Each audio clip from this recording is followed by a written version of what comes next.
আমার ফুফাতো বোন ফারিয়া, যাকে আমি ছোটবেলা থেকেই অনেক ভালোবাসতাম, কিন্তু সে আমাকে পছন্দ করত না, আমাকে ভালোবাসত না।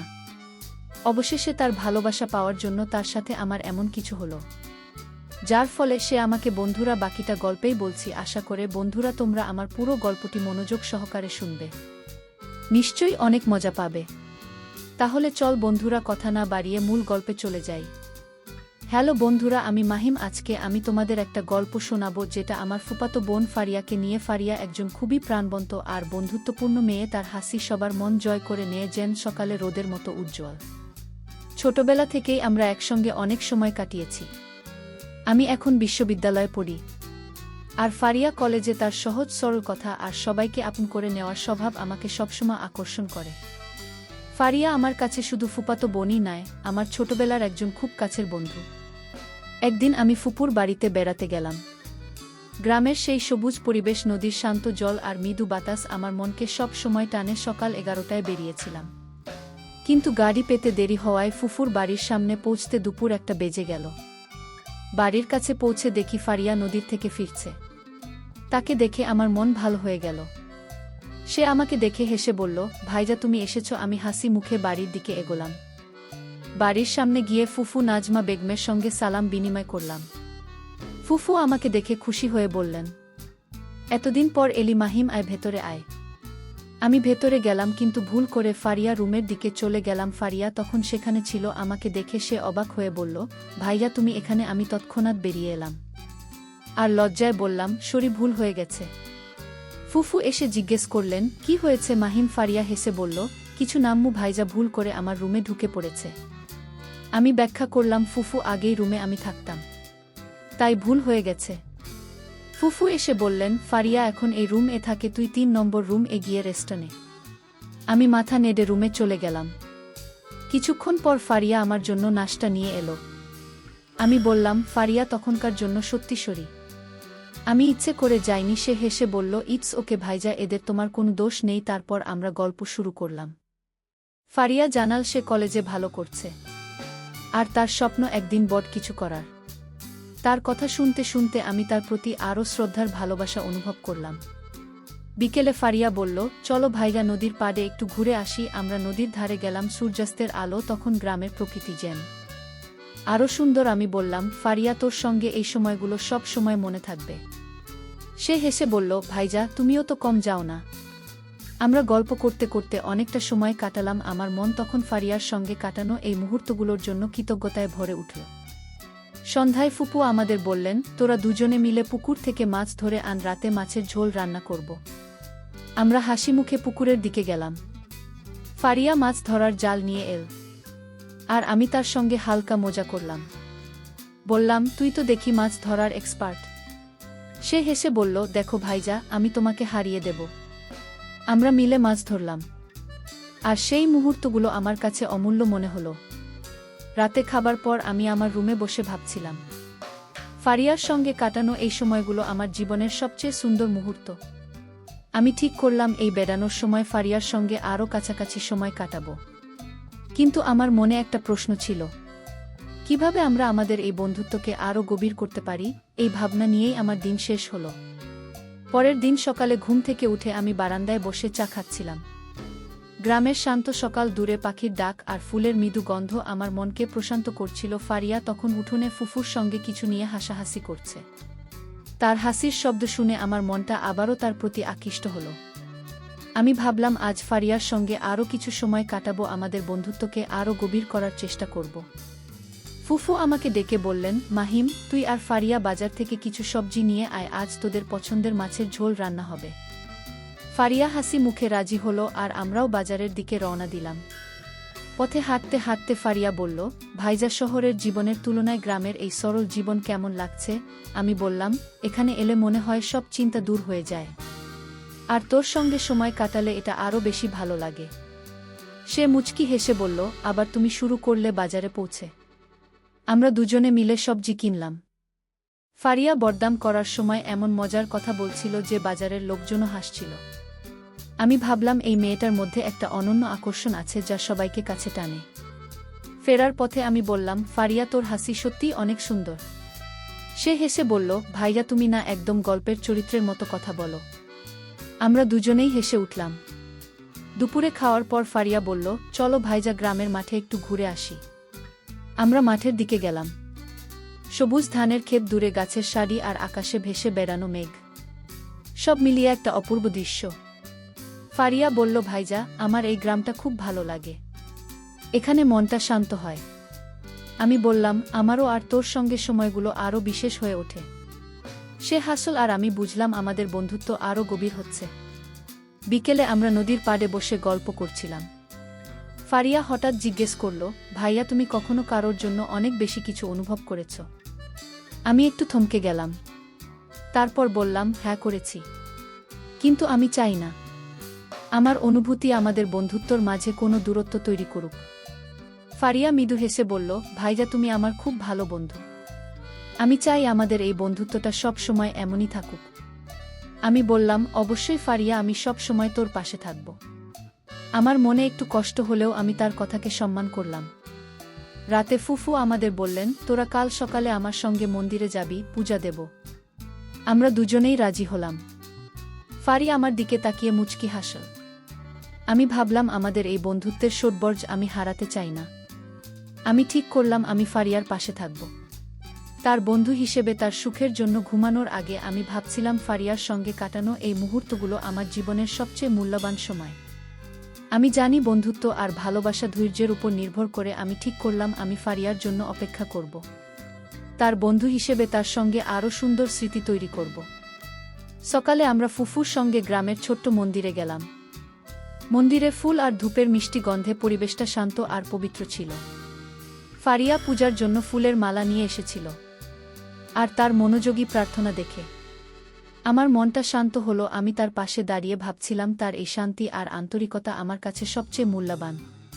পূজা শেষে আমরা মন্দিরের বাইরে বসে ফুফুর সঙ্গে গল্প করছিলাম।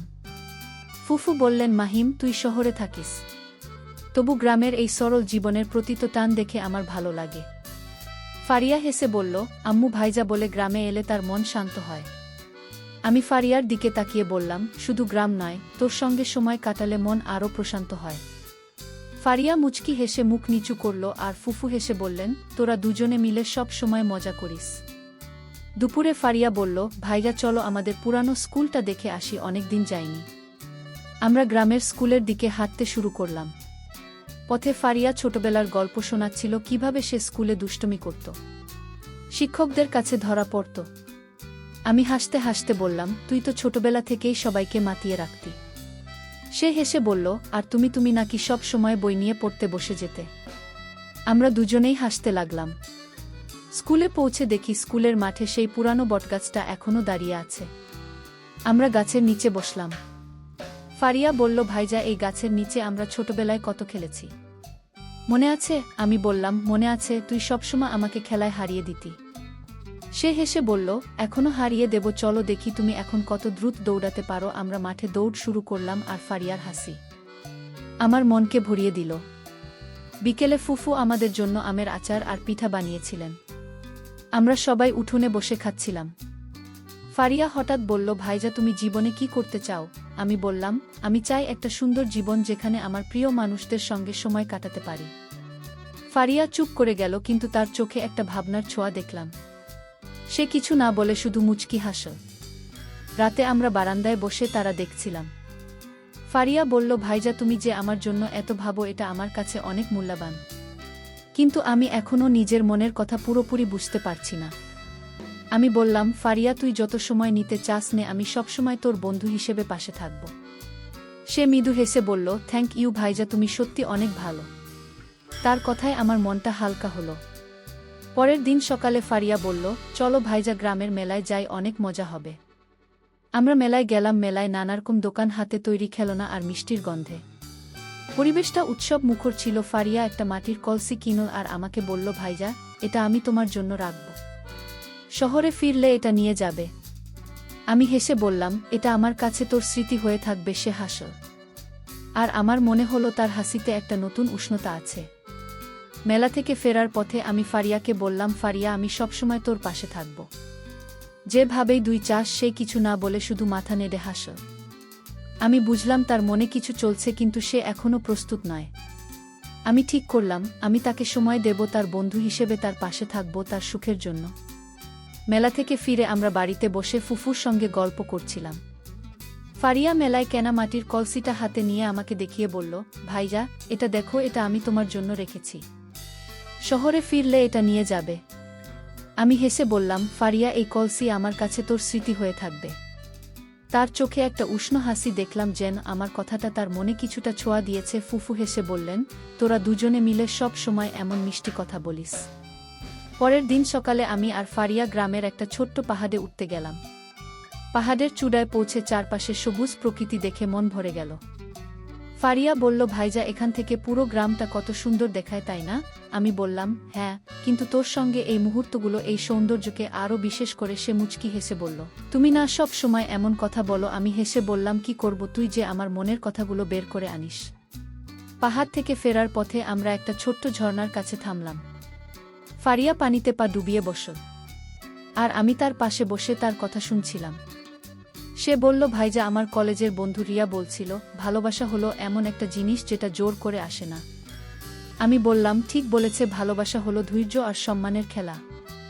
ফারিয়া আমার দিকে তাকিয়ে বলল, তুমি সত্যি অনেক ধৈর্যশীল ভাইজা, এটা আমার খুব ভালো লাগে। তার কথায় আমার মনে একটা আশার আলো জ্বলে উঠল। বিকেলে ফুফু আমাদের গ্রামের একটা সাংস্কৃতিক অনুষ্ঠানে নিয়ে গেলেন। সেখানে গ্রামের মানুষ গান গাইছিল, নাচছিল। ফারিয়া একটা লোকগান গাইল। তার কণ্ঠ এত মধুর ছিল যে সবাই মুগ্ধ হয়ে গেল। আমি তার গান শুনতে শুনতে ভাবছিলাম, এই মেয়েটার মধ্যে এত গুণ কিভাবে এল। গান শেষে আমি তাকে বললাম, ফারিয়া, তোর গান শুনে মনে হলো তুই এই গ্রামের সবচেয়ে সুন্দর সুর। সে হেসে বলল, আর তুমি আমার প্রশংসা করার চ্যাম্পিয়ন। রাতে আমরা বাড়ির ছাদে বসে গল্প করছিলাম। ফারিয়া বলল, ভাইজা, তুমি যেভাবে আমার পাশে থাকো আমাকে বোঝো, এটা আমার খুব ভালো লাগে। আমি বললাম, ফারিয়া, আমি শুধু চাই তুই সুখী থাকিস, তোর হাসি আমার জন্য সবচেয়ে বড় পাওয়া। সে চুপ করে আমার দিকে তাকাল, তার চোখে একটা উজ্জ্বলতা। আমি বুঝলাম তার মনে আমার জন্য কিছুটা জায়গা তৈরি হচ্ছে। পরের দিন আমরা গ্রামের একটা পুকুরে মাছ ধরতে গেলাম। ফারিয়া জাল ফেলছিল আর আমি তার পাশে বসে সাহায্য করছিলাম। হঠাৎ সে পিছলে পড়ে যাচ্ছিল। আমি তাকে ধরে ফেললাম। আমাদের চোখাচোখে হলো, আর সেই মুহূর্তে আমার মনে হলো সময় থমকে গেছে। ফারিয়া মৃদু হেসে বলল, থ্যাংক ইউ ভাইজা। আমি হেসে বললাম, তোকে সবসময় পাশে রাখা আমার কাজ। সে হাসল, আর আমার মনে হলো আমাদের মধ্যে একটা বিশেষ বন্ধন তৈরি হচ্ছে। সন্ধ্যায় ফুফু আমাদের জন্য পিঠে বানিয়েছিলেন। আমরা সবাই মিলে উঠোনে বসে গল্প করতে করতে খাচ্ছিলাম। ফারিয়া বলল, ভাইজা, তুমি শহরে ফিরলে গ্রামের এই মুহূর্তগুলো মিস করবে, তাই না? আমি বললাম, শুধু গ্রাম নয়, তোর সঙ্গে কাটানো এই সময়গুলো মিস করব। সে হাসল, আর তার হাসিতে একটা গভীরতা ছিল। আমি ভাবলাম তার মন হয়তো ধীরে ধীরে আমার দিকে ঝুঁকছে। রাতে ঘুমানোর আগে আমি ভাবছিলাম, ফারিয়ার সঙ্গে কাটানো প্রতিটি মুহূর্ত আমার জীবনকে আরও সমৃদ্ধ করছে। আমি জানি তার মনের কাছে পৌঁছতে সময় লাগবে, কিন্তু আমি প্রস্তুত ছিলাম। আমি ঠিক করলাম আমি তার পাশে থাকব, তার বন্ধু হিসেবে, তার সুখের জন্য। আমার মনে একটা বিশ্বাস জন্মে নিল, একদিন ফারিয়া আমার অনুভূতি বুঝবে। পরের দিন সকালে আমি আর ফারিয়া গ্রামের একটা পুরনো বাঁশ বাগানে ঘুরতে গেলাম। বাঁশের পাতার মধ্য দিয়ে সূর্যের আলো এসে মাটিতে ছোট ছোট আলোর দাগ ফেলছিল। ফারিয়া হাঁটতে হাঁটতে বলল, ভাইজা, এই জায়গাটা আমার খুব প্রিয়। এখানে এলে মনটা শান্ত হয়। আমি বললাম, তোর সঙ্গে থাকলে আমারও মন শান্ত হয়। ভারিয়া সে মুচকি হেসে বলল, তুমি না সব সময় এমন কথা বলো। আমি হাসলাম, কিন্তু মনে মনে ভাবলাম তারই হাসিটা আমার জন্য কতটা মূল্যবান। বাঁশ বাগান থেকে ফিরে আমরা ফুফুর সঙ্গে দুপুরের খাওয়ার আয়োজন করলাম। ফুফু আমাদের জন্য পছন্দের ইলিশ মাছের ঝোল রান্না করেছিলেন।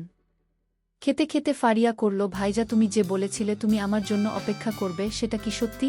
আমি বললাম, অবশ্যই সত্যি, আমি তোকে কখনো মিথ্যা বলিনি। সে চুপ করে গেল, তারপর বলল, তুমি অনেক ভালো ভাইয়া।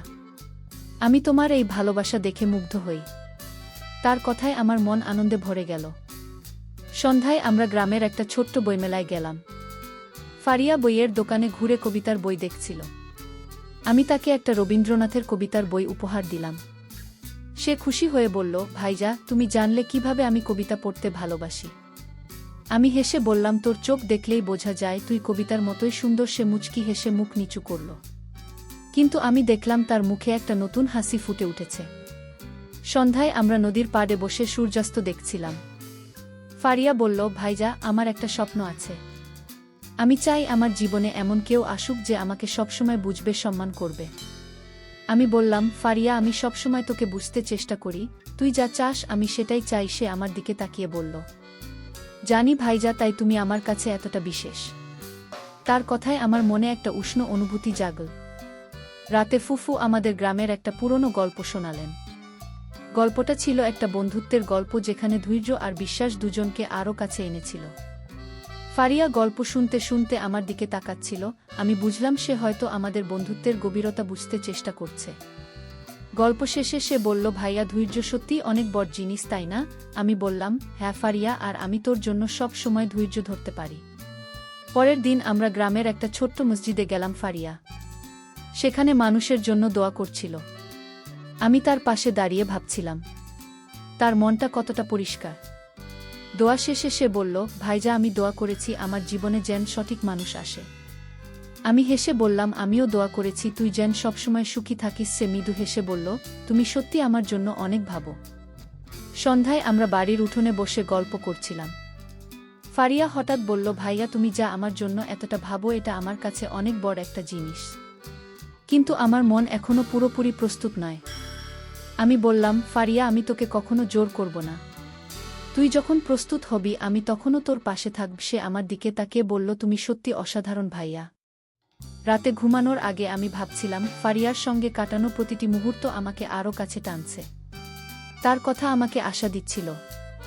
আমি জানতাম তার মনের কাছে পৌঁছতে সময় লাগবে, কিন্তু আমার মনে একটা দৃঢ় বিশ্বাস ছিল ফারিয়া একদিন আমাকে বসবে, আর আমাদের বন্ধুত্বটা আরও গভীর হবে। সকালে উঠে দেখি ফুফু বাড়ির উঠোনে বসে ফারিয়ার সঙ্গে কিছু নিয়ে কথা বলছেন। কাছে গিয়ে শুনলাম ফুফু বলছেন, ফারিয়া, তুই কলেজে ভালো করছিস, এবার নিজের ভবিষ্যৎ নিয়ে একটু ভাব। ফারিয়া হেসে বলল, আম্মু, আমি ভাবছি, কিন্তু এখনও সবকিছু পরিষ্কার নয়। আমি তাদের কথার মাঝে ঢুকে বললাম, ফারিয়া, তুই যা করবি আমি সবসময় তোর পাশে থাকব। সে আমার দিকে তাকে মৃদু হাসল, আর আমার মনে হলো তার হাসিতে একটা নতুন উষ্ণতা আছে। দুপুরে আমরা গ্রামের একটা ছোট্ট বাগানে গেলাম, যেখানে ফারিয়ার পছন্দের ফুলের গাছ ছিল। সে ফুল তুলতে তুলতে বলল, ভাইজা, ফুলগুলো দেখে মনে হয় জীবনটা এত সুন্দর কেন? আমি বললাম, ফারিয়া, তোর হাসি এই ফুলগুলোর চেয়েও সুন্দর, আর তা জীবনকে আরও রঙিন করে। সে মুচকি হেসে বলল, তুমি না সব সময় আমাকে খুশি করার কথা বলো। আমরা দুজনেই হেসে উঠলাম, আর সেই মুহূর্তে আমাদের বন্ধুত্ব আর গভীর হলো। বিকেলে ফারিয়া বলল, চলো ভাইজা, গ্রামের পুরনো লাইব্রেরিটা দেখে আসি। আমরা লাইব্রেরিতে গেলাম, যেখানে পুরনো বইয়ের গন্ধ আর শান্ত পরিবেশ আমাদের মন ভরিয়ে দিল। ফারিয়া একটা কবিতার বই নিয়ে পড়তে শুরু করল। আমি তার পাশে বসে বললাম, তুই যখন কবিতা পড়িস মনে হয় তুই নিজেই একটা জীবন্ত কবিতা। সে হেসে বলল, ভাইজা, তোমার কথাগুলো আমার মন ছুঁয়ে যায়। তার কথায় আমার মন আনন্দে ভরে গেল। সন্ধ্যায় আমরা নদীর পাড়ে বসে গল্প করছিলাম। ফারিয়া বলল, ভাইজা, তুমি যে আমার জন্য এত কিছু করো, এটা আমাকে অনেক ভাবায়। আমি তোমার এই ক্যারিং স্বভাবের জন্য কৃতজ্ঞ। আমি বললাম, ফারিয়া, আমি শুধু চাই তুই সুখী থাকিস। আমার অনুভূতি তোর জন্য সবসময় অপেক্ষা করবে।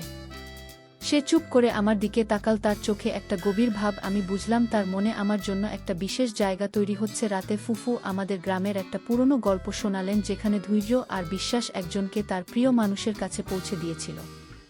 ফারিয়া গল্প শুনতে শুনতে আমার দিকে তাকাচ্ছিল। আমি বুঝলাম সে আমার ধৈর্য আর অনুভূতির গভীরতা বোঝার চেষ্টা করছে। গল্প শেষে বলল, ভাইয়া, ধৈর্য সত্যি অনেক বড় জিনিস, তাই না? আমি বললাম, হ্যাঁ ভারিয়া, আর আমি তোর জন্য সব সময় ধৈর্য ধরতে পারি। সে মৃদু হেসে মাথা নাড়ল। পরের দিন আমরা গ্রামের একটা ছোট্ট মাঠে গেলাম, যেখানে ফারিয়া আমাকে ঘুড়ি ওড়ানো শেখাতে চাইল। আমি ঘুড়ি ওড়াতে গিয়ে বারবার ব্যর্থ হচ্ছিলাম, আর ভারিয়া হাসতে হাসতে বলল, ভাইয়া, তুমি তো দেখি ঘড়ির চেয়েও বেশি উঠতে চাও। আমি বললাম, তোর হাসি দেখলে আমার মনটা আকাশে উড়ে যায়। সে হাসল, আর আমরা দুজনে মিলে ঘুড়ি উড়ানোর চেষ্টা করতে লাগলাম। সেই মুহূর্তে আমার মনে হলো আমাদের বন্ধুত্ব আরও কাছাকাছি আসছে। সন্ধ্যায় ফুফু আমাদের জন্য পায়েস রান্না করেছিলেন। খেতে খেতে ফারিয়া বলল, ভাইজা, তুমি যে আমার জন্য এত কিছু করো, এটা আমাকে অনেক কিছু ভাবায়। আমি চাই না তুমি কখনো কষ্ট পাও। আমি বললাম, ফারিয়া, তোর সঙ্গে থাকাটাই আমার সুখ। আমি কখনো কষ্ট পাই না। সে আমার দিকে তাকিয়ে মৃদু হাসল। আর আমি বুঝলাম তার মনে আমার জন্য একটা নতুন অনুভূতি জাগছে। রাতে ঘুমানোর আগে আমি ভাবছিলাম ফারিয়ার সঙ্গে কাটানো প্রতিটি মুহূর্ত আমার জীবনকে আরও সমৃদ্ধ করছে। আমি জানতাম তার মনের কাছে পৌঁছাতে আরও সময় লাগবে, কিন্তু আমার মনে একটা দৃঢ় বিশ্বাস ছিল ফারিয়া একদিন আমার অনুভূতি বুঝবে। আমি ঠিক করলাম আমি তার পাশে থাকব, তার বন্ধু হিসেবে, তার সুখের জন্য, যতক্ষণ না সে আমার ভালোবাসা গ্রহণ করতে প্রস্তুত হয়। সকালে আমি আর ফারিয়া গ্রামের একটা পুরনো মন্দিরের কাছে গেলাম, যেখানে ফারিয়া প্রায়ই যেত। মন্দিরের চারপাশে ফুলের গাছ আর শান্ত পরিবেশ আমার মনকে ভরিয়ে দিল। ফারিয়া ফুল তুলে মন্দিরে দিতে গেল, আর আমি তার পাশে দাঁড়িয়ে তার শান্ত ভাব লক্ষ্য করছিলাম। প্রার্থনা শেষে সে বলল, ভাইজা, এখানে এলে মনে হয় জীবনের সব জটিলতা দূর হয়ে যায়। আমি বললাম, আর তোর পাশে থাকলে আমরা জীবনের সব জটিলতা দূর হয়ে যায়। সে মৃদু হেসে বলল, তুমি না সব সময় আমাকে খুশি করার কথা বলো। দুপুরে ফুফু আমাদের গ্রামের একটা পুরনো বন্ধুর বাড়িতে নিয়ে গেলেন। সেখানে আমরা অনেক পুরনো গল্প শুনলাম। ফারিয়া সবার সঙ্গে এত সহজে মিশে যাচ্ছিল যে আমি মুগ্ধ হয়ে তাকে দেখছিলাম। ফিরে আসার পথে আমি বললাম, ফারিয়া, তুই যেভাবে সবাইকে আপন করে নিস, এটা আমার খুব ভাল লাগে। সে হেসে বলল, ভাইজা, তুমিও তো আমাকে এতটা আপন করে নিয়েছ। তার কথায় আমার মন আনন্দে ভরে গেল। বিকেলে আমরা গ্রামের একটা ছোট্ট নৌকায় নদীতে বেড়াতে গেলাম। ফারিয়া নৌকার একপাশে বসে পানির দিকে তাকিয়েছিল। আমি বললাম, ফারিয়া, তুই যখন এভাবে চুপ করে থাকিস তখন কি ভাবিস? সে একটু চুপ করে বলল, ভাইজা, আমি ভাবি জীবনে সত্যিকারের ভালোবাসা কিভাবে হয়। তুমি যেভাবে আমার জন্য অপেক্ষা করছো, এটা আমাকে অনেক কিছু ভাবায়। আমি বললাম, ফারিয়া, আমার অনুভূতি তোর জন্য সবসময় একই থাকবে। তুই যখন প্রস্তুত হবি আমি তখনও তোর পাশে থাকব। সে মুচকি হাসল, আর আমার মনে হলো তার হাসিতে একটা নতুন উষ্ণতা। সন্ধ্যায় আমরা বাড়ির ছাদে বসে তারা দেখছিলাম। ফারিয়া বলল, ভাইজা, তুমি কখনো ভেবেছ আমাদের জীবনটা কোন দিকে যাবে? আমি বললাম, আমি শুধু চাই তুই আমার জীবনের একটা অংশ হও। তুই যেখানে থাকবি আমার জীবন সেখানেই পূর্ণ হবে। সে চুপ করে আমার দিকে তাকাল, তার চোখে একটা গভীর অনুভূতি। সে বলল, ভাইয়া, তুমি যে আমার জন্য এত কিছু করো, এটা আমার কাছে অনেক বড়। আমি ধীরে ধীরে তোমার অনুভূতি বুঝতে পারছি। তার কথায় আমার হৃদয় আনন্দে ভরে উঠল। রাতে ফুফু আমাদের গ্রামের একটা পুরনো গল্প শোনালেন, যেখানে ধৈর্য আর বিশ্বাস একজনকে তার প্রিয় মানুষের কাছে পৌঁছে দিয়েছিল। ফারিয়া গল্প শুনতে শুনতে আমার দিকে তাকাচ্ছিল। আমি বুঝলাম সে আমার ধৈর্য আর অনুভূতির কথা ভাবছে। গল্প শেষে সে বলল, ভাইয়া, তুমি সত্যি অনেকটা সেই গল্পের মতো। আমি হেসে বললাম, আর তুই আমার গল্পের সবচেয়ে সুন্দর অংশ। সে মৃদু হেসে মাথা নাড়িয়ে পরের দিন আমরা গ্রামের একটা ছোট্ট বাজারে গেলাম। ফারিয়া আমার জন্য একটা হাতে বোন মাফলার কিনো। সে বলল, ভাইয়ার শহরে ফিরলে এটা পরে আমাকে মনে করবে। আমি বললাম, ফারিয়া, তোকে মনে করার জন্য আমার কিছুর দরকার নেই। তুই আমার হৃদয়ে সব সময় আছিস। সে হাসল, আর আমি দেখলাম তার হাসিতে একটা নতুন উষ্ণতা। আমি বুঝলাম তার মন আমার দিকে ধীরে ধীরে ঝুঁকছে। সন্ধ্যায় আমরা বাড়ির উঠোনে বসে ফুফুর সঙ্গে গল্প করছিলাম। ফারিয়া হঠাৎ বলল, ভাইজা, তুমি যে আমার জন্য এতটা ধৈর্য ধরেছ, এটা আমাকে অনেক কিছু শিখিয়েছে। আমি এখন বুঝতে পারছি ভালোবাসা মানে শুধু পাওয়া নয়, সম্মান করাও। আমি বললাম, ফারিয়া, আমি শুধু চাই তুই সুখী থাকিস। তুই যদি আমাকে বেছে নিস আমি সারা জীবন এসে থাকব। সে মৃদু হেসে বলল, দেখি ভাইজার সময় কি বলে। রাতে ঘুমানোর আগে আমি ভাবছিলাম ভারিয়ার সঙ্গে কাটানো এই দিনগুলো আমার জীবনের সবচেয়ে মূল্যবান সময়। তার কথা, তার হাসি, তার ছোট ছোট কাজ আমাকে আরও বেশি করে তার কাছে টানছে। আমি জানতাম তার মন জয় করতে আরও একটু সময় লাগবে, কিন্তু আমার মনে একটা দৃঢ় বিশ্বাস ছিল ফারিয়া একদিন আমার অনুভূতি পুরোপুরি বুঝবে, আর আমাদের গল্প একটা সুন্দর পরিণতির দিকে এগোবে। আমার গ্রামে থাকার শেষ দিনটি এসে গেল। সকালে ফারিয়া আমাকে বলল, ভাইজা, চলো নদীর পাড়ে একটু বসি। আমরা নদীর ধারে গেলাম, যেখানে সূর্যের আলো জ্বলে ঝিকিমিকি করছিল। ফারিয়া চুপচাপ পানির দিকে তাকিয়েছিল। আমি বললাম, ফারিয়া, তুই একটু চুপচাপ কেন? সে মৃদু হেসে বলল, ভাইয়া, আমি ভাবছি তুমি যে আমার জন্য এতটা করেছ, আমি কিভাবে তার প্রতিদান দেব। আমি বললাম, তোর হাসি আমার সবচেয়ে বড় প্রতিদান। তার চোখে একটা উষ্ণতা দেখলাম, যেন সে আমার কথা গভীরভাবে অনুভব করছে। দুপুরে ফুফু আমাদের জন্য বিশেষ খাবার তৈরি করেছিলেন। খেতে খেতে ফারিয়া বলল, ভাইজা, তুমি শহরে ফিরে গেলে আমাকে ভুলে যাবে না তো? আমি হেসে বললাম, ফারিয়া, তুই আমার হৃদয়ে আছিস, তোকে ভোলা সম্ভব নয়। ফুফু হাসতে হাসতে বললেন, তোরা দুজনে এমন কথা বলিস যেন কোনো গল্পের দৃশ্য। ফারিয়া মুচকি হেসে মুখ নিচু করল। আমি তার হাসি দেখে মুগ্ধ হলাম। বিকেলে আমরা গ্রামের একটা পুরনো গাছের নিচে বসলাম। ফারিয়া হঠাৎ বলল, ভাইজা, আমি অনেক ভেবেছি তুমি যে আমার জন্য এতটা ধৈর্য ধরেছ, আমাকে এতটা সম্মান করেছ, এটা আমার মন ছুঁয়ে গেছে। আমি বুঝতে পারছি আমিও তোমাকে পছন্দ করি। আমার হৃদয় আনন্দের লাফিয়ে উঠল। আমি বললাম, ফারিয়া, তুই আমাকে কথা বললি, এটাই আমার জীবনের সবচেয়ে বড় পাওয়া। সে মৃদু হেসে বলল, তবে এখন আমাদের পরিবারকে বলতে হবে। রাতে আমরা ফুফুর কাছে গেলাম।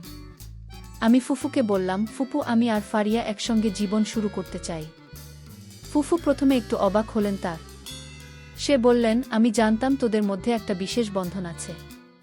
আমার আশীর্বাদ তোদের সঙ্গে আছে। ফারিয়া ফুফুর কাছে গিয়ে বলল, আম্মু, তুমি রাগ করোনি তো? ফুফু হেসে বললেন, রাগ করব কেন, তোরা দুজনেই আমার সন্তান। কয়েক সপ্তাহ পর ফারিয়ার বাবা বিদেশ থেকে ফিরলেন। আমরা তাকে আমাদের সম্পর্কের কথা জানালাম। তিনি প্রথমে একটু চিন্তিত ছিলেন, কিন্তু ফুফু তাকে বোঝালেন। অবশেষে তিনি আমাদের সম্পর্ক মেনে নিলেন। আমাদের বিয়ের প্রস্তুতি শুরু হলো। বিয়ের দিন ভারিয়াকে বধূ সাজে দেখে আমার মনে হলো সে যেন একটা স্বপ্নের ছবি। আমরা দুজনে হাতে হাত ধরে নতুন জীবন শুরু করলাম। বিয়ের পর আমরা একসঙ্গে গ্রামে ফিরে এলাম। নদীর পাড়ে বসে ফারিয়া বলল, ভাইয়া, তুমি যে আমার জন্য এতটা অপেক্ষা করেছ, এটা আমার জীবনের সবচেয়ে বড় উপহার। আমি বললাম, ফারিয়া, তুই আমার জীবনের সবচেয়ে বড় পাওয়া। আমরা দুজনে হেসে উঠলাম। আর সেই মুহূর্তে আমার মনে হলো আমাদের বন্ধুত্ব আর ভালোবাসা একটা পূর্ণতা পেয়েছে। বন্ধুরা, ভালোবাসা এমন একটা জিনিস যা ধৈর্য, সম্মান আর বিশ্বাসের উপর দাঁড়ায়। আমি ভারিয়ার জন্য অপেক্ষা করেছিলাম, তার সিদ্ধান্তকে সম্মান করেছিলাম, আর সময়ের সঙ্গে সে নিজেই আমার অনুভূতি বুঝতে পেরেছিল। তাই জীবনে যদি কাউকে সত্যি ভালোবাসো, তাকে সময় দাও, সম্মান করো, দেখবে ভালোবাসার মানুষটি নিজেই একদিন তোমার কাছে ফিরে আসবে। গল্পের শেষে বন্ধুরা, আমি তোমাদেরকে বলতে চাই, ভালোবাসা জোর করে আসে না, এটা দুটি মনের বিষয়, যেখানে ধৈর্য আর বিশ্বাসই সবচেয়ে বড় শক্তি। তাই মন থেকে কাউকে ভালোবেসে থাকলে বন্ধুরা, তোমরা ধৈর্য আর বিশ্বাস রাখো, দেখবে ভালোবাসার মানুষ একদিন তোমাদের কাছে ঠিকই ফিরে আসবে। বন্ধুরা, আমার গল্পটি যদি তোমাদের ভালো লাগে তাহলে লাইক, শেয়ার এবং সাবস্ক্রাইব করে পাশে থেকো। আর তোমরা এতক্ষণ ধৈর্য ধরে গল্পটি শোনার জন্য তোমাদের সবাইকে অসংখ্য ধন্যবাদ।